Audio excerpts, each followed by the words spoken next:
முந்திரி திராட்சை முழுசா இருக்கு. ஆச்சி பாயாசம் மிக்ஸ், ஒன்று வாங்கினால் ஒன்று இலவசம். ஜாய் கிறிஸ்டல்டா அண்ட் மாதம்பட்டி இவங்களுடைய கேஸ் பார்த்தோம் அப்படின்னா ரொம்ப நாளா போயிட்டே தான் இருக்கு. 1.5 மாசமா போயிட்டே தான் இருக்கு. அண்ட் ஈவன் அவங்க பிரெக்னெண்டா வேற இருக்காங்க. இன்னும் கொஞ்சம் நாள்ல அவங்களுக்கு குழந்தையும் வேற 7 months போகுது.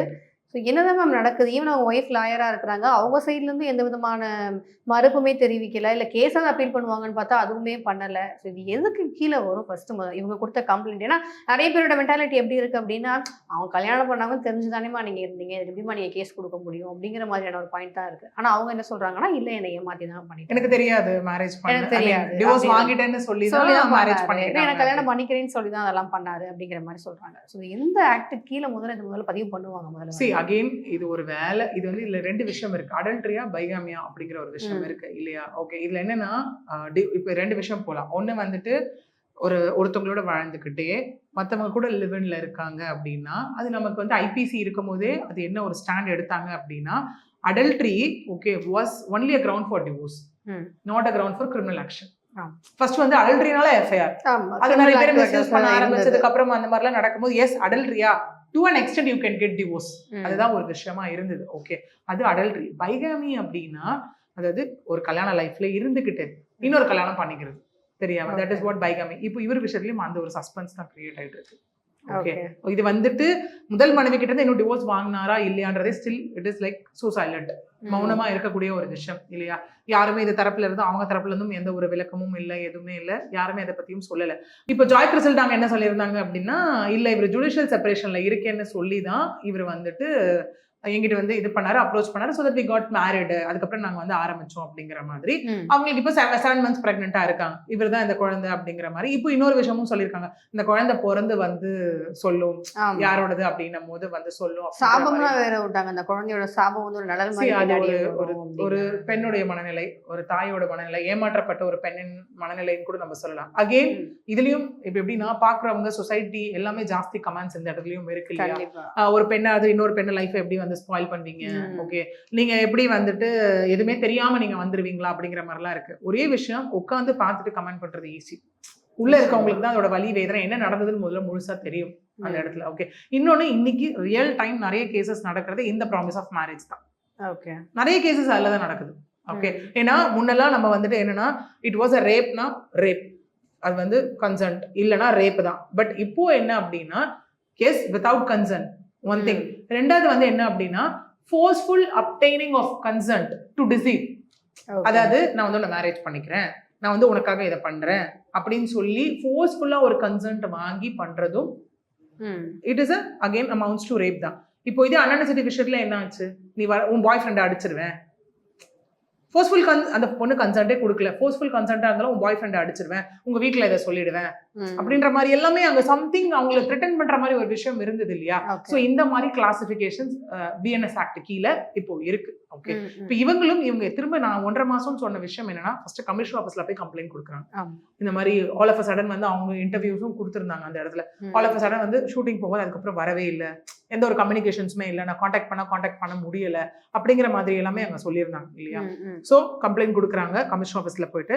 கம்ப்ளைண்ட் கொடுத்ததுக்கு அப்புறம் இன்னைக்கு ஒரு ப்ரெஸ் மீட் இன்னைக்கு நடக்குது இல்லையா? என்னன்னா நாங்க இப்போ மகளிர் ஆணையத்தை வந்து நாங்க அணுகி இருக்கோம் அப்படிங்கிற மாதிரி. அதுக்கு என்ன ரீசனா சொல்றாங்களோ அவங்க சைடும் சுதா அவர்கள் வந்துட்டு அட்வொகேட் அவங்க அப்பியர் ஆயிருந்தாங்க, அவங்களும் அந்த இடத்துல பேசியிருந்தாங்க. என்ன சொல்லியிருந்தாங்க அப்படின்னா, கமிஷன் ஆஃபீஸ்ல ஒரு கம்ப்ளைண்ட் கொடுத்ததுக்கு அப்புறம் எங்களை என்ன பண்றாங்கன்னா, ஃபர்ஸ்ட் அடையாறுல இருந்து என்ன சொல்றாங்கன்னா, இது எங்க ஜூரிஸ்டிக்ஷன் கீழே வரலன்னு சொல்லி தட்டி கழிக்கிறாங்க. அப்புறம் திருவான்மியூர் போலீஸ் ஸ்டேஷன்லயும் இது எங்க ஜூரிஸ்டிக்ஷன் கீழே வரலன்னு சொல்லி தட்டி கழிக்கிறாங்க. அதுக்கப்புறம் நீலாங்கரை காவல் நிலையத்திலும் இது எங்க ஜூரிஸ்டிக்ஷன் கீழே வரலன்னு சொல்லி தட்டி கழிக்கிறாங்க. இந்த மாதிரி எல்லாருமே தட்டி கழிக்கும் போது நாங்க எங்க போறது? ஏன் இந்த விஷயம் அவங்க கொஸ்டின் பண்றாங்கன்னா, ரியல் ஒரு விஷயம் எப்படி இதை கனெக்ட் பண்ணலாம்னா, நம்ம டைரக்டா போய் போலீஸ் ஸ்டேஷன் கொடுத்தாலும் எங்க ஜூரிஸ்டிக்ஷன் கீழே வரல எனக்கு தெரியலன்னு சொல்லலாம். பட் கமிஷனர் ஆஃபீஸ் அப்படின்னா ஹெட், எல்லாத்துக்குமே அங்க போய் ஒரு கம்ப்ளைண்ட் கொடுக்கும் போது it is their duty to segregate the complaint. நம்ம கொடுக்குறோம், என்னோட அட்ரஸ் இதுங்க, என்னோட பின்கோடு இதுங்க அப்படின்னும் போது அங்கே இருந்து that is called as a current paper. அந்த கரண்ட் பேப்பருக்கு இமீடியட் ஆக்ஷன் எடுக்கணும். இமீடியட் ஆக்ஷன் எடுத்து ரிப்போர்ட் வந்து திரும்ப கமிஷன் ஆஃபீஸ்க்கு அனுப்பணும். அது ஏன் பண்ணலன்றது தான் அவங்க கேள்வி இந்த இடத்துல. ஓகே, திரும்ப ஸ்டேஷன்ஸ்க்கு ஏன் கரெக்டான ஸ்டேஷன்ஸ்க்கு ஏன் ஃபார்வர்ட் பண்ணல? அதை தாண்டி அவங்க இன்னொன்னு சொல்லியிருந்தாங்க, CWC கிரைம் அகெயின்ஸ்ட் விமன் சொல்றேன். அங்கேயும் போயிட்டு நாங்க அந்த டெபுட்டி கமிஷனரை பார்த்து ஒரு கம்ப்ளைண்ட் கொடுத்துருந்தோம். கம்ப்ளைண்ட் கொடுத்தப்போ மார்னிங் 10 to evening 5 வரைக்கும் உட்கார வச்சு விசாரிச்சாங்க அப்படின்னு. அதுக்கப்புறம் வந்து அவர் மாதம்பட்டி வந்தாரா என்கொயரிக்கு வரலையான்லாம் எங்களுக்கு தெரியல. பட் பேஸ்ட் ஆன் திஸ் மீடியால சில விஷயங்கள் வந்துச்சு, அவர் வந்தாரு போனாருன்ற மாதிரி வந்துச்சு, விச் மீன்ஸ் ஸ்டேட்டஸ் அன்னோனா இருக்கு எங்களுக்கு அப்படின்னு அவங்க அந்த இடத்துல சொல்லியிருந்தாங்க. சொல்லிட்டு அவங்க கேட்டிருப்பாங்க. இது வந்து இன்னொன்னு பார்க்கும்போது கமிஷனர் அவர்களை வந்து ஆட் பண்ணி அவங்க ட்வீட்லாம் போட்டிருக்காங்க. இப்போதான் நான் பார்த்தேன். ஜாய் கிறிசல்டா அவங்க போட்டிருக்காங்க. சிஎம்க்கும் வந்து லெட்டர் எழுதியிருக்காங்க அந்த இடத்துல. ஸோ இந்த விஷயங்கள் எல்லாமே பண்ணியிருக்காங்க. அவங்களும் அந்த இடத்துல சொல்லியிருப்பாங்க 2 years ஆச்சு எனக்கு குழந்தை 7 மாசம் கொடுத்துட்டு இந்த மாதிரி ஏமாத்திட்டாரு அப்படின்னும் போது அவங்க மற்றதெல்லாம் நான் கோர்ட்ல பேசிக்கிறேன் அப்படிங்கிற மாதிரி அவங்க அந்த இடத்துல ரெஜிஸ்டர் பண்ணியிருப்பாங்க.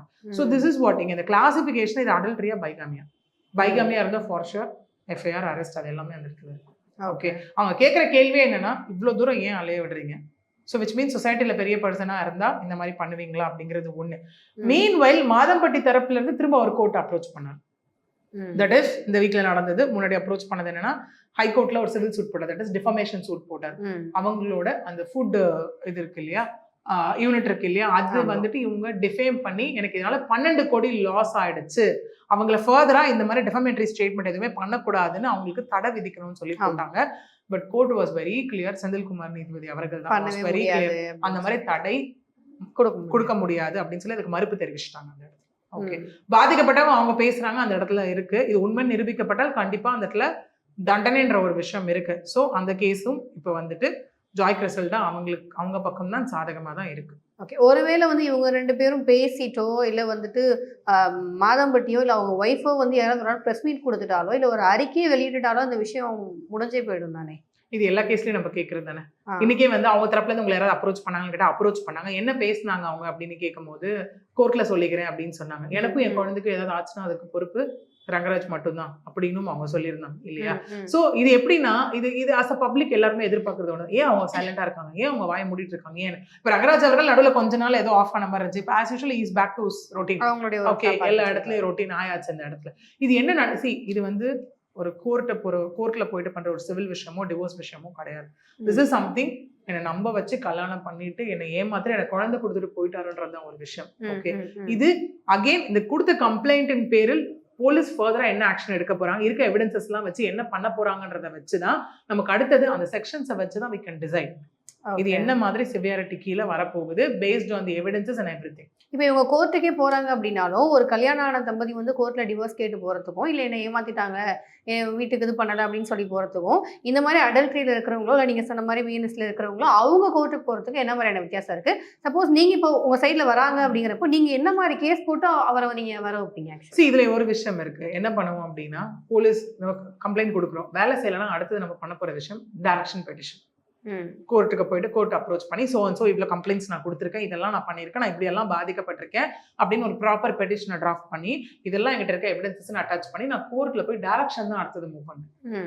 டைரக்ஷன் ஃபைல் பண்ணி அந்த இடத்துல இந்த மாதிரி எல்லாம் நடந்திருக்கு, இந்த போலீஸ் அத்தாரிட்டிஸ் எல்லாமே நான் கம்ப்ளைண்ட் கொடுத்துருக்கேன், எனக்கு சோஃபார் 1.5 months ஆச்சு, எனக்கு எந்த வித ரெஸ்பான்ஸும் இல்லை, எனக்கு இதுக்கான தீர்வு கிடைக்கல, என்னை வந்து அலக்கழிச்சிட்டு இருக்காங்கன்னு சொல்லும் போது court will order to the particular police stating that இதை கூப்பிட்டு விசாரிங்க, இத்தனை நாளுக்குள்ள விசாரணையை முடிங்க, என்னென்ன தேவைப்படும் பட்சத்தில், நான் சொல்றேன் இந்த கேஸ் காமனா சொல்றேன், தேவைப்படும் பட்சத்தில் எஃப்ஐஆர் ரெஜிஸ்டர் பண்ணுங்க அப்படின்ற மாதிரி கோர்ட் வில் ஆர்டர். அடுத்த கட்டம் அதுவா தான் இருக்கும் இந்த இடத்துல. ஓகே, ஏன்னா இது கம்ப்ளீட்டா இப்ப கிரிமினல் விஷயமா தான் மாறிட்டு இருக்கு ஏன்னா கம்ப்ளைண்ட் கொடுத்ததுனால. Okay, if this is something like இல்லைங்க அவர் என்னை விட்டுட்டு போயிட்டாரு அப்படின்னா காமனா சிவிலா பார்த்தோன்னா ரெஸ்டிடியூஷன் ஆஃப் கான்ஜுகல் ரைட்ஸ் போடலாம். தட் இஸ் ஹஸ்பண்ட் ஒய்ஃப்குள்ள ப்ராப்பரா சேர்ந்து வாழ்றதுக்காக. அது எப்படின்னா கல்யாணம், பட் ஆல்ரெடி இங்க ஃபர்ஸ்ட் ஒய்ஃப்னு ஒருத்தவங்க இருக்காங்க, அது ஸ்டேட்டஸ் நமக்கு தெரியலையே. எஸ், அதுதான் இப்ப பெரிய டவுட்டா இருக்கு. ஏன்னா அவங்க இன்னும் பிரியல, ப்ராப்பரா வந்துட்டு சட்ட ரீதியா அவங்க விலகல அப்படிங்கிறப்போ இவங்களோட கேஸ் அங்க நிக்காது இல்ல. நீங்க அப்படி பண்ணவே முடியாதுமா, நீங்க சொல்லவே முடியாதுன்னு சொல்ல முடியாது. இன்னொன்னு இவங்களுக்கு அகைன்ஸ்டா மாறதுக்கான வாய்ப்பும் இருக்குல்ல. நீங்க எப்படி ஃபர்ஸ்ட் இப்படி இருக்கலாம் அப்படிங்கிற ஒரு கொஸ்டின் வந்து கோர்ட்ல இருந்து வரதுக்கான வாய்ப்பு எல்லாமே எவிடன்ஸ் வச்சு தான் டிசைட் ஆகும். நான் இப்ப சொன்னேன் இல்லையா, எவிடன்ஸ் வச்சு மட்டும் தான் அது டிசைட் ஆகும் திரும்ப சொல்றப்போ. ஓகே, ஏன்னா இப்ப இன்னொரு விஷயமும் இருக்கு.